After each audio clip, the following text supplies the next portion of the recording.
So to start with, last night it was a 0-0 draw between Bows and Pats. Alan Matthews got sent off. There was a big row between everybody, and everybody got booked halfway through the first half. And then it kind of was a little rekindling of that tension on the way to the change rooms. Reynolds got booked for the second time, and then had to watch from the stands for the second half. No goals, which doesn't really do either team much use in the hunt for second. So Shells were the big winners in some ways last night. But Shells now have to play Bows at the weekend and then Pats the following Saturday on the final day of the season. So it's still possible that if they were to lose both those games, they wouldn't finish in the European places. For Pats and Bows, European football is, you would say, quite important, given the relative strength of both clubs and the investment that both clubs have made. So, yeah, that was pretty tense last night there. Less tense for Keith Andrews. Sorry, Pats played like a lot of the ball last night in that game. And it was at Dalymount as well. At Dalymount. Now, they've no points from the Dublin Derbies this year until that game. Yeah, 1 point. so it's meant under Stephen Kenny.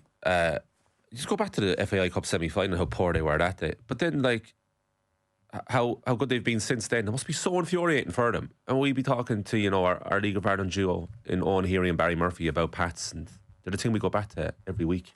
Yeah. They could be on their day the most talented in the league, but they flatter to deceive so often. So an updated table, right, that you touched on there, between second and sixth, there's only 7 points in it. Mightily tight between Derry City in second and Drogheda United in sixth. And Drogheda play Bows in their last game. So Drogheda not totally out of it either. And so Sunday is the one to watch out for the neutral League of Ireland fan out there. That's Derry against Rovers, second against first, 3 o'clock on Sunday afternoon. Yeah. I mean, look, if Derry were to win that 4-0, right, suddenly it's an 8-goal swing in the goal. Could happen. I'll tell you what could very well happen. Keith Andrews staying in this Brentford job for the foreseeable. Yeah. Hell of a result last night. Now, the London Stadium and West Ham United, there's a relationship that was doomed from the beginning. Yeah, I think we have a screenshot there of the empty seats there last night. What minute was that? Not looking great. That's towards the end now. That's 89th minute, I think. But yeah, 60,000 seater, but like, there's a lot of white seats visible there. Pockets of fans coincidentally wear the exact same all white outfit, I'm pretty sure there were a load of empties from the start of this game. Yeah. Now, we had Danny Dyer in studio, of course, this year. Yeah. And he insisted to us that the atmosphere is good at the London Stadium. They fill it every week. He said, fill it every week and it's good. And he's not buying into this poor atmosphere. But the truth of the matter is that they've lost 5 in a row at home. And they haven't done that since 1931. Was David Moyes the manager when he was in? He's asking me, was David Moyes the manager when he was in? To which I'll say, no. I think it was Graham Potter at that stage. Was it? I'm pretty sure. He hadn't gone totally... Evan Ferguson had just got on loan to West Ham. Okay. So it's Potter, because Potter brought him back, for sure. So last night, Brentford win, and they win handsomely. I mean, that was a warranted 2-0 victory away from home. They scored their first just before half-time. They had a bundle of opportunities before that. Queven Keller did make a very good save from Jared Bowen. Yeah, it's good, wasn't it? Stoppage time first half. It was one of those saves where, like, the keeper makes it and everybody's like, you're supposed to make that, but if you don't make it, it was, oh, what a goal, you know? There was a little bit of settling in for Queven at Brentford. There was mistakes in the first 5 or 6 weeks, but they've seemed to have ironed themselves out. Yeah. He certainly looked less panicked than the sub-Liverpool goalkeeper at the weekend, who I would love to play poker with. There was a close-up of Marmadishvili when he was trying to organise a corner. Yeah, that was it. There was like... he was so scared. He did look very scared, didn't he? Yeah, it's a big game though, you know? He's just on his toes, that's all. No, there was a difference. There was like, please take me out of this situation. This is too much. This is too intense for me. Why am I here? He looks like a good goalkeeper though.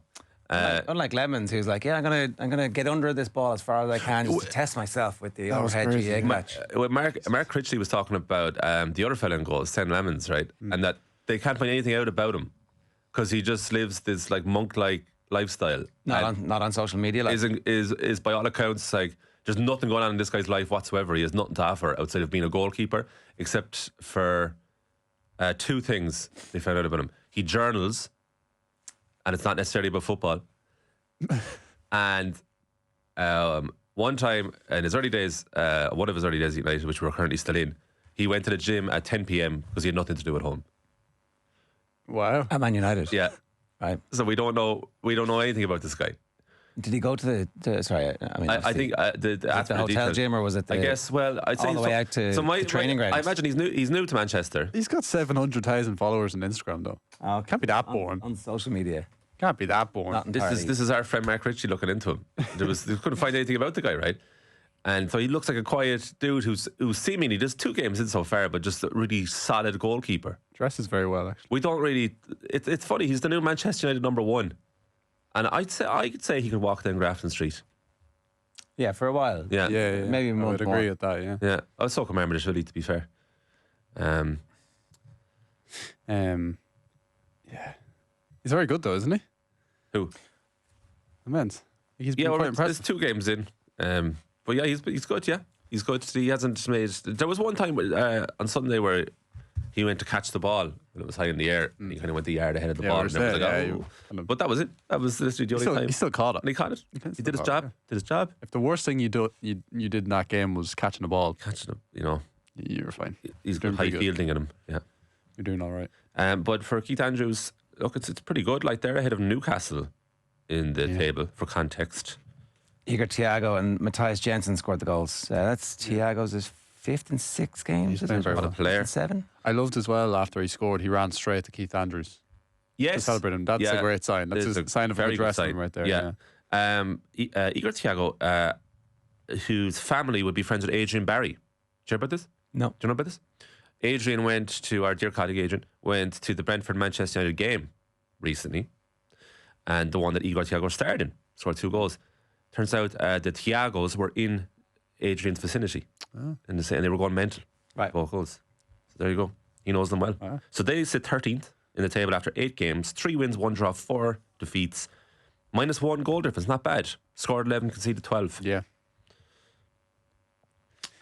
So they are currently a point ahead of Newcastle, and more importantly, they're 5 points ahead of the relegation zone. Meanwhile, the lads they beat last night, West Ham, 19th. And my shout at the start of the season was still the promoted 3 go right back down. You're changing your mind on that, though, right? No, I will still hold tight. One of them has to survive. No, They've been too You good. would think so. You would think about you would think now. Sunderland are not going down. Come on, Wolves are going down. You're going to say it to me. West Ham are going to go. If Nottingham Forest, if Sean Dyche doesn't sort out Nottingham Forest, they'll join him as well. Yeah, I don't think they'll go down. I think under Daichi, he'll sort that out there. But at the moment, it's looking good. Now, in terms of my prediction, the team lying in 16th and 17th at the moment are Leeds and Burnley. It's Sunderland. Sunderland are the ones. They're 7th. They're not going to go down. There's no way. But also Leeds will spend big at Christmas in a way that maybe some of the previous teams who came up and went straight back down, like your Lutons maybe didn't, because they realised that they were here for a good time, not a long time. Yeah. Yeah. Will I do the newspaper headlines? Yeah. Sean Penn, top of the morning to you. Dyche to sign on as Forest. Dyche to sign on as Forest next boss. And it's not a short-term deal. None of this short-term deal nonsense. He's got 2 full, fat contract years. So fair play to Dyche. Forest rolled the Dyche. Not quite as good, is it? Ah. Well, if you say it in a Scottish accent. Yeah, I like it. I like It's like Sean Connery, if you do it there. It's roll the Dyche. That works, right? Simmering art tries not to boil over. Mikel Arteta says he's had to learn to control his temper to stop himself getting into more trouble like Diego Simeone. It's the Simeone comparisons because tonight Arsenal play Atletico Madrid. Kickoff is at 8 o'clock at the Emirates. He has also said that he loves Simeone and how it's great that when you look at an Atletico team, you understand it's Simeone's team because it's very simple in terms of their identity. I'm like, I wonder, is that the type of thing that Diego Simeone's sticking up on the virtual wall? Curb his temper. He wants to. Simeone doesn't mind his manners. No, it's the opposite, isn't it? Yeah. I thought you'd embrace that aspect of your personality. If you're a manager, right, you should embrace all elements of your personality, shouldn't you? And not try to be something else. So Arteta's saying I need to curb my temper. Well, it's like, use it. So if that's your thing. Now, maybe he's finding that it's destructive to both him and his team, so therefore he does have to change it. Going back to the premature stress that I felt that they felt this time last season when they were taking every game miles too seriously, like it was March and April. So that was him embracing his personality. Well, maybe that's what I'm talking about. That he has to change it on the back of that. That he thought, well, all right, my temperament is harming my players. I will therefore change. But what was Alex Ferguson's favourite line? It's like, I'm not going to adapt to my team. My players have to adapt to me. That was his famous thing. His famous stance. And if you're a manager, that worked out for him after a long time. Huh? That worked out for him after a long time. Like he got to cycle through many seasons of failure before he got to that point. Well, he was, I suppose, fortunate in a way in that he was taking over what was an underperforming team as it was. So he's probably given it even more time as a result. But he eventually bent all that era to his will. Yeah. But Arteta, right, it's already stressful enough for the boy. And now he's going to try and curb a part of his personality. Isn't this why you should be embracing Ruben Amorim? Because he's doing the same thing. Which is? I'm sticking to my style. Oh, yeah. I'm bending this to my will. Through all this madness of the last year, I've maintained my Amorim fandom. I think there's a Stone Roses reference in here. Red Devil worship. Harry now adored at United after completing Resurrection. Multiple references there. Beautiful. Yeah. And it's like yin and yang, because the other side of this is Mo Salah. I get to all the Mo Salah. Do you think Maguire wants to be adored? I'd say everybody wants to be adored if you've been the Man United captain. If you really knock it down, yeah. But I'd say he's certainly happier than he was a couple of years ago. Well, he's in and out of the team, right? Just because he played well in this game doesn't mean no guarantee he's going to play against Brighton. You think he would, but no guarantee that he will. I would say he's so used to the abuse now at this stage that he probably doesn't trust the adulation. No, he's right to. Because he knows it's going to go. Forrest turned to Dyche as the head of the Telegraph here. Noah Kaluori, have you heard? 5 tries for Saracens the weekend. 18-year-old Wunderkind. He played the weekend before and scored a hat-trick in the championship. I called back up the Saracens and scored 5 tries. He's I don't think I've ever seen an athlete. Why can't we have some of these 18-year-olds? I've never seen an athlete outside of maybe basketball jump as high as he does. If you have a couple minutes to watch some highlights, watch the Saracens game at the weekend. He is unbelievable. They should get him straight. He's been called up into the England squad as well. He should be straight into the squad, I think. England tearing themselves apart a little bit as well. Tom Willis is going to Bordeaux at the end of the season. Yeah. They're still paying him money as part of his England contract. They're not going to pick him for the rest of the year, even though they're paying him 160 grand. I don't know. Yeah. I don't know. They're losing a lot of players to France now at this stage. His brother's obviously out there as well, Jack Willis. Done that, sorry. Then this one. Should Reds have let Mo go? There's a lot of after timing on this now, right? But Pete Hall apparently wrote 2 years ago that they should have taken the 200 million offer. 200 million reasons why Reds should have sold Salah to Saudi Arabia last summer. And then they obviously went and won the league when he was like a Ballon d'Or contender, right? Yeah. If they'd beaten Paris Saint-Germain, he would have won the Ballon d'Or, right? Maybe not. They would have to win the whole He was far thing. ahead the favourite at one stage, though. But like, you can see how if they'd won the Champions League, he would have won it. And they weren't that far off from winning the Champions League, really. They had a bit of a late season swoon, fair enough. There's an incredible stat in this, right? Salah has completed as many take-ons this season as stand-in United keeper Binder. Jeez. I've forgotten about Binder. What's a take-on? As in trying to beat your man? It's a song by, nobody in the top flight has fewer completed dribbles from those who have attempted 10 or more. There was an incredible assist with the outside of the foot earlier in the season. I can't. Was it the Szoboszlai score? Did Gakpo score it? Yeah, it was beautiful. You're right. And it was like, he's totally useless. Was that Bournemouth first day of the season? He scored that game as well. No, it was later than that. It was definitely. Yeah, I know. I thought he was supposed to be washed up and finished. And no, he's still scored. He scored about 3 or 4 goals this season, hasn't he? There's a penalty in there as well, I'm sure, that he scored. He missed 2 penalties in pre-season. Remember, back to back. But he put both of them over the bar. I think, right, I think a lot of Liverpool fans would admit, right, when he signed his new contract last season, that they were you're not going to get the same version of him that has just signed the deal. Like this is not going to continue forever. You would fall into that trap thinking the good times are going to continue here. That Salah's going to. That's why knock in the goals. Yeah, past performance is no indicator. Blah blah blah. The big debate: out of touch and out of form, Slot has to drop Salah. So that's just a consensus. It's in all the papers across all outlets. Burn him out. Get rid of him. Whatever you do, don't try and help him to get back to the level he was at, because we don't need that anymore. We have all these other shiny new toys. But I think it's the argument not that the players that Slot has signed over the summer, they're the future, right? And the system needs to change in order to accommodate them to get the best out of them. So Florian Wirtz at the moment, he needs to play in number 10 position, and they can't get him to do that in the current system. And they have two strikers in Isak and Ekitike, so they need to play two of them up front. So where does that leave Salah? It's good. Like, obviously, it's a question for them to work out. But within games, you can do these. You can make your 5 subs, and you can do bits and pieces depending on the opponent. It's like we were just saying with Harry Maguire. He's not going to play every game because the team isn't built around him. He's not like a guaranteed starter. I think with Liverpool, they just have to work out that.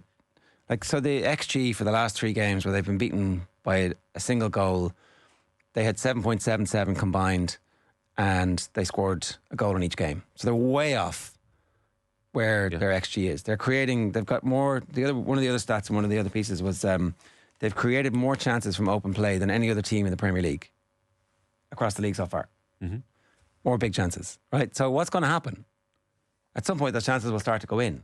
Hopefully, if they don't chop their heads, and lose all confidence. It's unlikely a team with this level of success already in the squad is going to lose their confidence. But if you take somebody like Mo Salah out of the team, if you don't manage that properly, right? I'm not saying you can't do it, okay? Because somebody was suggesting send him on holidays for a couple of weeks. Maybe that's what you need to do. I'm not sure that Mo would. Was that here yesterday? Was it Henry Winter saying that? I don't know. Don't think so. Is he at a stage in his career, if you took him out, is he that bothered to, like, I suppose the idea of taking him out is that he'll work for his place back in the team. Is he at a point in his career where he feels like he wants to do that? Well, I think records are important to him, and he's a Liverpool all-timer, and he wants to finish on as many goals as possible. Yeah. He doesn't want to be touched there. Done There's it a all, huge reason for him to stay. Massive reason for him to stay at Liverpool. To stay for sure, but if he gets dropped, is he like... I'd say he would be furious. I think you're talking about a different type of mentality completely with Salah. African Nations Cup and a World Cup year. He wants to be in form. I'd say he is livid with his own performance, with his team's performance. I say he's massively frustrated. I wouldn't say... I don't think age has much to do with it with Salah. I think he's not a freak of nature. He's not quite Cristiano Ronaldo. He's not far off it. He's not far off it. Look at the condition of him. Anytime he takes off his top, the dude's mid-20s looking. Yeah. The problem he has is he's slightly lost that sharpness and pace that he had a few years ago, which is understandable. Making up for that last season with all the goals he was scoring. And like Ger touched on, he's creativity in abundance when he gets going outside the left foot. But the other side of Salah is that he's unbelievably wasteful in possession. And that was in his peak. At times. He is so loose with the ball. And especially when he's having a bad game. So if you look at him on Sunday, Jesus, it was noteworthy when he retained possession every time he got the ball. He suddenly looks weak. You can bundle him off the ball. He has this weird absence of technique when it comes to it. Either when he's shooting, it's like a limp shot that goes wide of the near post. It just doesn't look right at that level that you even hit it like that. His pass will be under hit or over hit. And that's not Salah now. Like, that's Salah throughout the years. But the other side of Salah cancels all of that out. Yeah, because there's rarely been a player like Mo Salah. So he's a player of extremes when it comes to form. So do you panic? I think. Yeah, what do you do? Like, or do you try and ride that out? I think as much as this would hurt Liverpool supporters, a lot of them, like, I think it's time for them to part ways. Personally, straight away, like I would say January, like I would say January should go, right? Because what if this is just like a temporary blip, like a post Diogo Jota? I don't know. My feeling is it could well be. My feeling is that it's not temporary. He was extraordinary last season.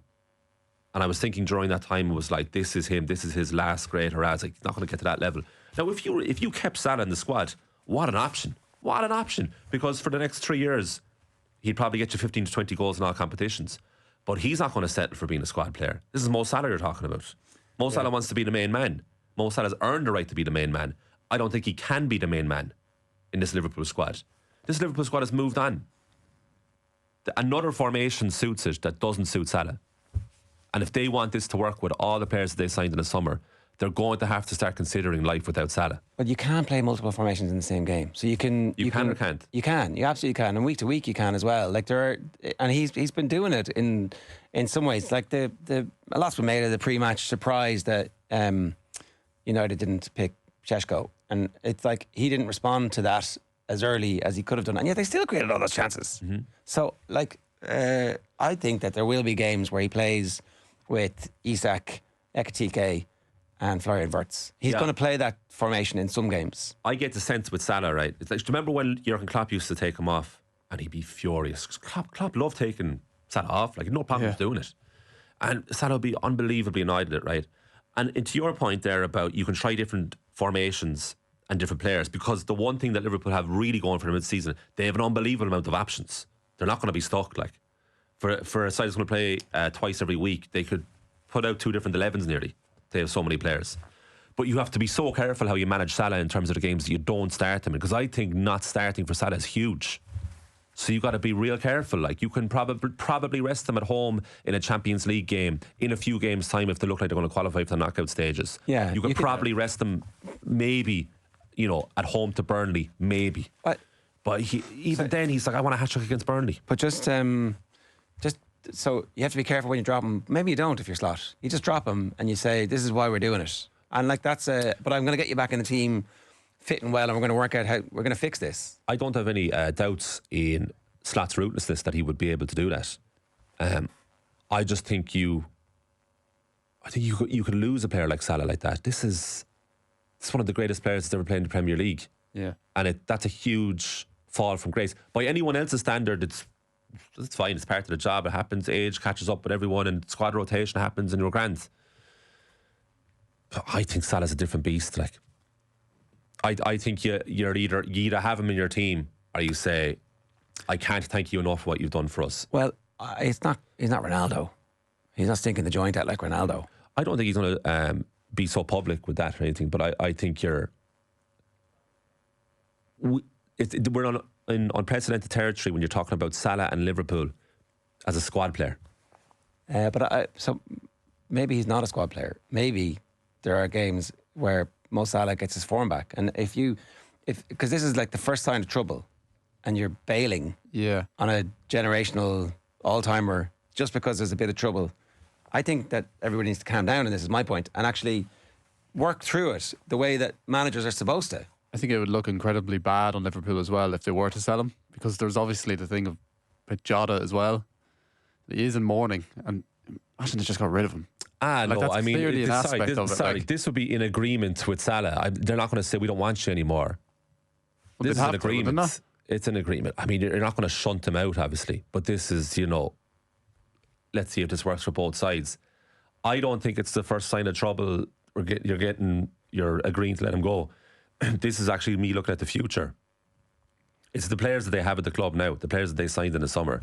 It's a deliberate move away. Yeah, if this was Salah in last season's squad that was still here this season, you would say, don't panic here, you'll get him back. But if Liverpool want all those new players to work, they're going to have to start playing as many people in their natural position as possible. You work it out. For it to work. I think you can work it out. I don't think include Salah. I'm remembering back to this time last year when Paris Saint-Germain were in trouble. Things worked out for them. Oh, look, Liverpool as a collective could be PSG last season. PSG were very average first half of the season, end up best team in Europe by far. Liverpool have that capability to do that. They just got to sort out their team, their whole team. I mean, I don't think they're in that bad of a position, Liverpool, overall. And people, some people, I'd say a lot of Liverpool fans would feel the same. Some people are thinking, this is not looking good at all. Look at stats so far. Look, they probably were ahead of schedule winning the league last season. They won it easily. They signed a load of players in the summer. Loads of them. So it's going to take time. And then the Diogo Jota thing is a whole other category of, well, how do you deal with that? There's loads of issues going on, but they're all there to see. And they're also fixable. Yeah, exactly. And I think I'd be keeping him, to be honest. But I suppose that's my point. The consensus is largely in agreement with you, saying they should have got rid of him already, or now is the time to do it. But I'm just looking back to last October, November, and PSG's results. Arsenal beat them. They drew at home against PSV. Scraped through against 10-man Lens, 1-0 in the league. Hammered Marseille, in fairness, with a man sent off away from home. Drew 1-1 away at Nice. Atletico Madrid beat them in Paris again. So back-to-back Champions League defeats. A reasonable run in the league. And then Bayern beat them, and they had a man sent off at the end of November. And at that stage, everyone was like, oh, this isn't going to work. So cool the Jets on the Liverpool thing is my hot take this morning, that actually they're going to be grand. The underlying statistics are good. To your point about the confidence. Yeah. I think that because they're league champions. Now, I said, all right, so in fairness, I would have said the same probably about Man City last season, and that didn't end well. Yeah. So now they had horrific injuries on top of the bad form. Is there a world, right, where Liverpool don't recover this season, right? They end up finishing 7th. Arsenal blow it again in April. Man City quietly win the league. Yeah. And everyone shrugs their shoulders like, Man City again. Unless you're a Manchester City supporter, you're like, Man City. Liverpool bounce back though, don't they? There's too many good players. I have an uncomfortable amount of faith in Liverpool. Yeah. That I wish I didn't have, but I do. There's too much depth. I think their squad is sensational if they get everyone going. I think they have two slight problems. Their centre half depth is non-existent, not even bad. It's not there, and they probably need a more disciplined central midfielder who's going to hold back. But then again, like, you have the midfield three from last season, phenomenal. Yeah. Then they've added one of the most talented players in Europe, who's not quite a central midfielder, not quite a forward, but is technically class. Yeah, once you find a place for him, then Ekitike looks a hell of a player. Yeah. We know what Isak can do in the Premier League. Yeah, I think that a bit of form and fitness. The only thing about Isak, though, I do wonder with those huge moves. Think of, right, strikers, big name strikers who have moved between clubs in the Premier League. Big ones, right? Torres is the one I think of straight away. Now, Torres was definitely on the decline when he went to Chelsea. Berbatov. It was a huge name. That's a good one, yeah. Spurs to United. Dwight York. Took him a while. Yeah. Well, that was that heartbreaking? Or yeah, well, I think if he was at Villa for a long time, longer than was it 91 to 98? He was at Villa. It took ages to get into the team. Big Fat Rom was suspicious of his work ethic. Another word. Oh, was he? Okay. Incorrectly so, obviously. Yeah. Tevez as well. Carlos. Yeah. So what do all those strikers have in common? It's like Wayne Rooney. Is he? No, that's not big, is it? No. What? He's not. Everton to Man United. Is that not like he was? No, it was. Come on. I mean, that was an upgrade to a team. It was like, he's an Everton fan and he wanted to leave United. He would have stayed. No, I think for those strikers, right, those domestic signings, there's one I'm missing. There's a really big one. A striker who moved between Premier League clubs. Obviously, Michael Owen moves in between. Yeah, but Michael Owen's past it at that point. So what's the biggest peak move, club to club, in the Premier League as a striker? Anyway, I can't think of too many that bigger than Isak. Adebayor. It's not as big as Isak, I wouldn't say. No, but I think the ones that work out, they're going to hit the ground running. I'd be more forgiving of Wirtz and Ekitike coming into the league. Fowler. A bit more time. Fowler was shunted by Houllier, wasn't he? And that was when Leeds were signing everyone, doing a bit of Liverpool on it now. Like, Leeds paid like 11 million for Fowler in 2001. Yeah. When he was about, I'd say just about past the other side of it. He's about 2 or 3 years past his peak because of all his injuries. I'm trying to think of a really big striker move in the league, and I think Isak is the biggest. Oh, Van Persie, is it? Yeah. In the comments. Oh, Van Persie. Yeah. Van Persie. The little boy. It's amazing, right? Dream of the little boy. Do you know if you were to ask like great United strikers of the Premier League era, you don't mention Van Persie for about 5 or 6 players, but you should. Yeah. Because even that one season when he covered up all the cracks of that fading, aging United squad that Fergie left behind, it was Van Persie won them the league essentially. Yeah. Unbelievable. He was perfect So, for that but Arsenal, I guess, slightly on the decline at that point. Yeah, but it's not a bad example. Van Persie hits the ground running. I'd have a slight concern about Isak here, that he scored against Southampton. Didn't he? So you're early doors calling this a bust. Yeah, Go for it. yeah. I think so. I would be a bit concerned about Isak, and funnily enough, less so about Wirtz and Ekitike. Can I not just make the case that he obviously had no pre-season? He is. But that's what I mean. It's difficult to catch it up. There's a part of me that goes, well, what was he doing? What was he? Well, you know, it's funny you say that. What was he doing? I love all that detail, right? I was like, so he was not training for Newcastle. It's like, what? Yeah. What was he doing? Right? Well, Wayne Rooney was talking about this. Did you see this? This Wayne Rooney show, which, by the way, is very good. Yeah, Wayne yeah. Rooney has a lot to say for himself. He was saying what probably happens without knowing, but from his experience, is that you're on the couch for 6 hours a day on the phone to your agent being like, what's happening? In that specific instance where Newcastle have shunted you, stay away, or Well, he a was- self-imposed exile. There was a period of time he was training on his own, wasn't it? He would I'd say, show on up your, and they I'd were say like, on your own is go off on your own, Well, with terrible.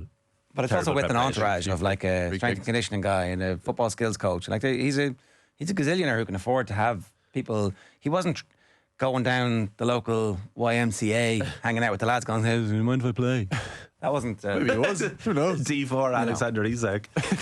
I'd say he could maintain a level of fitness on his own, but it just goes to show the levels of the league is that's not going to be anywhere near enough. You need to be playing as part of a squad, in part of the Yeah. system, integrating with your teammates. Oh, look, it definitely would have helped. I think that would have. And so that's my case that actually When he again, gets going, jury's out. So my case is by the time he gets to pre-season, he's a year into his Liverpool career, and the mind will have been made up about him. How this brutal world works. The next international break. Yeah. After that next international break is when penny starts to drop for a load of players. Yuri Tielemans was terrible at Villa when the first season started under Unai. Couldn't get in the team. Went off whining to the Belgian press. Came back, got in the team. Never looked back. Player of the year last year. The time that it takes for different players, that international break between then and Christmas, I think that he'll have caught up in terms of pre-season. He's doing stuff. The strength and conditioning crew at Liverpool, they know their shit. He'll be fit here, Ger, but will he be fit up here? Yeah, That's the absolutely. question I have. Yeah, all right. I'm not writing him off just yet. I do want to. We're going to talk at around about 8:45 this morning with James Tracy. You want to take your little lap of honour there? Go on. Your boy. Farrell. Andy Farrell was obviously looking at you going, oh, this guy, Do you know, he knows what he's talking about. I walked back into the office yesterday and Dara just goes, we did it. Our boy, Tom Farrell. He's in there. Is he the most informed centre in Irish rugby? Yeah. The rest of them haven't really been playing, to be fair. yeah, you would say so. Maybe Dan Kelly. Was James Hume good at the weekend? Did he play? He did, yeah. He was good, yeah. No, he's been good as well. He's probably second behind Tom Farrell. Dan Kelly's obviously been very good if you count him as an Irish centre already. But yeah, I was slightly surprised when I saw Tom Farrell called in because I thought that it'd be a Gavin Coombs thing. Oh, of course, yeah. But I thought it'd be like, no, we're sticking to our guns here. He's not in. So it is an interesting kind of U-turn, isn't it? That he now is in, because you would think the reason he hasn't been getting in wasn't because he wasn't playing well. It's because he certain attributes. he's not replacing anyone. Yeah. He's Not technically. Well, he's added. There are injuries. Henshaw and Naki are worries, but they're still travelling to Chicago. Yeah. So he might even start, which would be crazy. A crazy turnaround. Not even in the original squad. Now you're playing the All Blacks. I don't think he's starting. Probably not, because he's not a natural 12, but Ringrose will start. But Dan might be forced. Maybe McCluskey gets a start. Who knows? They like McCluskey. Yeah, who knows? Like, they've always liked McCluskey, in fairness. We liked McCluskey too. He was on with us. He was a To the Six Nations. short-term guest for a little while, It's yeah. like, are you happy to be here? No, I'd rather be playing. Yeah. But we'll go ahead. And then he turned out he did play. And he got called into the He squad, got the yeah. best of both worlds. Yeah. He did, Stuart. Yeah. It would be okay. So why would that be hard to believe, or so surprising that Farrell starts against New Zealand? Because he wasn't in the squad originally. Yeah. But as Andy Farrell, he's going to look all beyond this, all this talk that we do all the time in the comments out there in the ether. Andy Farrell don't care about any of that. And he was like, if the guy's playing he well, doesn't, he's going to play him. Yeah. I trust Andy Farrell in that instance. He's not an inside centre, really. Like, he has played there, but he's more of an outside centre. So you'd imagine Ringrose is fit, he'll play. There's few enough November internationals that I can remember where he's parachuted somebody into the team in the big game. Like obviously they used the game against the Tier 2 nation to give everybody caps and give them an opportunity to integrate them. But then you kind of have to spend your time. Now, with a few exceptions, obviously there's been various bits over the years. Well, the South African internationals that summer, Caelan Blade was thrown to squad and Osborne was put a fullback. There was a couple there, but that was their hand was forced there. Like they had to. Everybody was injured. Yeah. I would be surprised if he does start. They'll start someone. I'd imagine he's down the pecking order at 12 anyway. If Ringrose goes down, who knows? Then he probably would start. But if he's fit, he'll start. Let me ask you this then: would you have faith in Tom Farrell's level of his own faith to start against New Zealand? In his confidence that he can do the job? I'm sure. Yeah. Like it would be a massive thing to be thrown into, really, wouldn't it?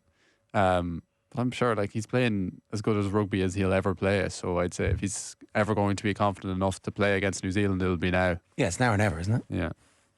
But I mean, they should give him the opportunity to play against Japan now that they brought him in. It's like, okay, let's actually see what you've got and put some pressure on the other centres whose form isn't great at the moment. Yeah, exactly. And there's no other real. Henshaw's form's not good. Yeah, and he's the only other player that can really play a 13. So if Ringrose, say, picks up a little injury or a knock, then Tom Farrell all of a sudden needs to play against South Africa, and you're like, oh, maybe we should have started him one of these games. So I'm sure he will start against Japan, or at least get some decent minutes. Is there anything in Bundy playing 13? Given did he play 12 or 13 when they played with? He played alongside McCluskey. Yeah, he played 13 in the World Cup. Tuipulotu as well on the Lions. Yeah, that's right as well. Yeah, he played the 13. I believe. Yeah, he did. Yeah, okay. He played 13. So there is some flexibility there. Yeah.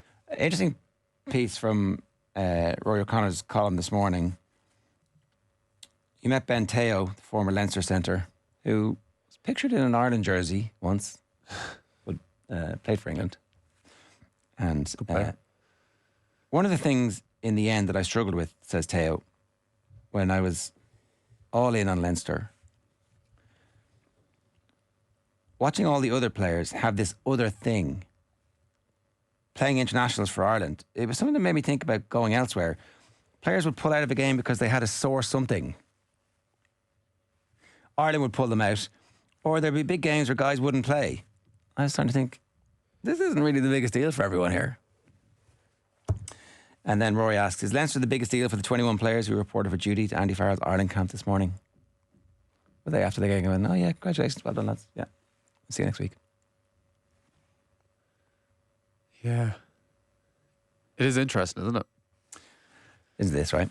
There was a lot of frustration in the blue corner when the players who'd been selected for the Lions started pulling out of games during the URC knockout run last season with niggles, only to produce when they pulled on red jerseys not too long after. That's long been kind of one of those things that's been whispered. It's like, oh, watch the injuries mount up, and then all of a sudden they're available for selection for the Lions. I don't know. Is this just the type of thing that happens when you're successful, that stuff comes out, or how do you not prioritise Ireland when the Holy Grail is a World Cup? Well, like, yeah, if you ask any player from any nation, they'll say the Everest is playing for your country, earning caps for your country. But then at the same time, looking at Leinster specifically, they have underachieved over the last 10 years, 5 to 10 years. And if players aren't taking it as their priority, that could be one of the roots of the problems. Now, I don't think that the width of the post that separates them from beating Toulouse in London in the Tottenham Stadium. Yep. I don't think anybody was like, oh, I'm going to play for the Lions in 18 months, or this summer tour that's coming up is more important to me than this precise game in this moment where I'm playing against the best player in the world. So I don't know if I'm fully buying it on by the time it reaches knockout, they're all in. Like, they play all in.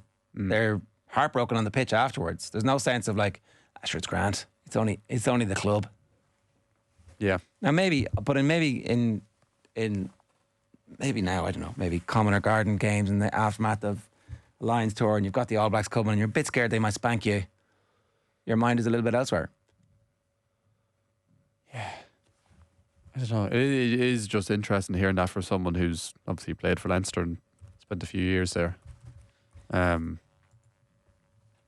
Yeah, I don't know. It's one of those things. Where it's like we'll never really know, will we? Oh, some of the players will come out and tell us.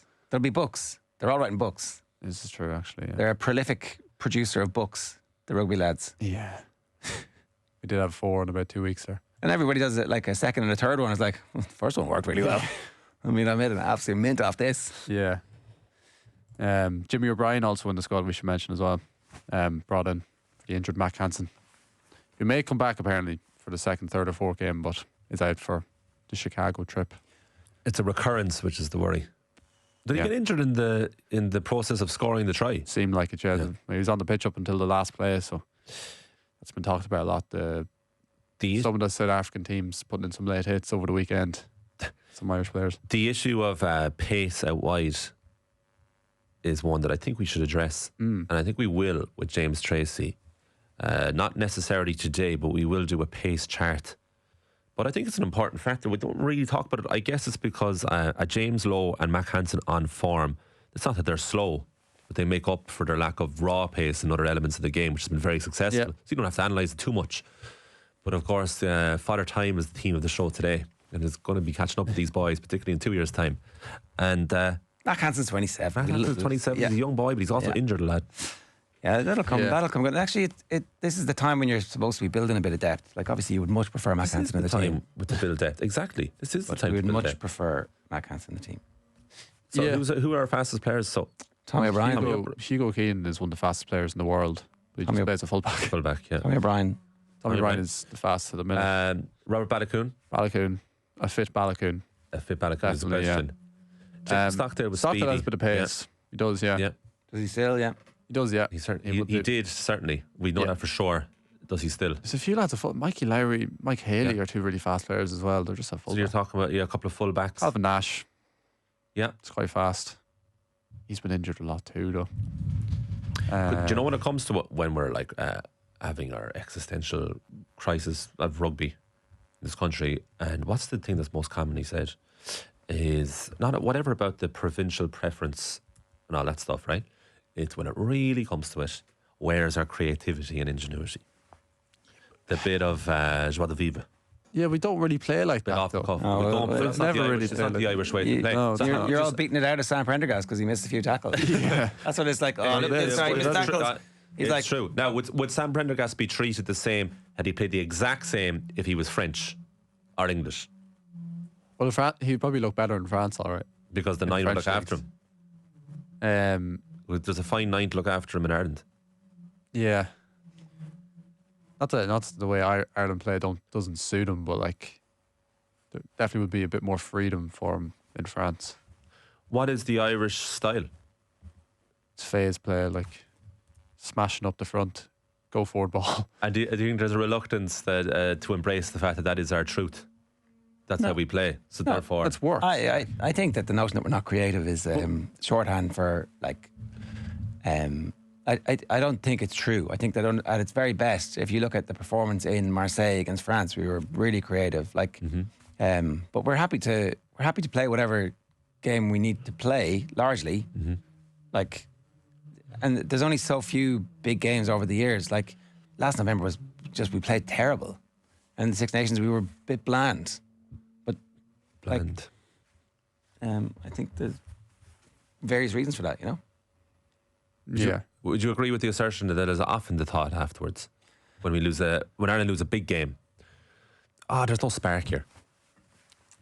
Do you remember the incredible game against France before the last World Cup where it was like one of the best games of rugby you're ever going to see. Ramos ran the length of the pitch for one of them. We were unbelievably creative that day. There was like a Finlay Beelum soft hands in the middle of the pitch that sent people the wrong way. Like, so we have all that creativity. And like, if we lose a game, we lost the game, and as a result, everything we did is shit. As opposed to the truth of it being true. Yeah, I don't know. Anyway, yeah, I think there's capabilities to be creative, but I don't think we probably exercise it as much because it's just not how we're set up. Is the current squad so for both of you? Our necks aren't hurting with the ceiling.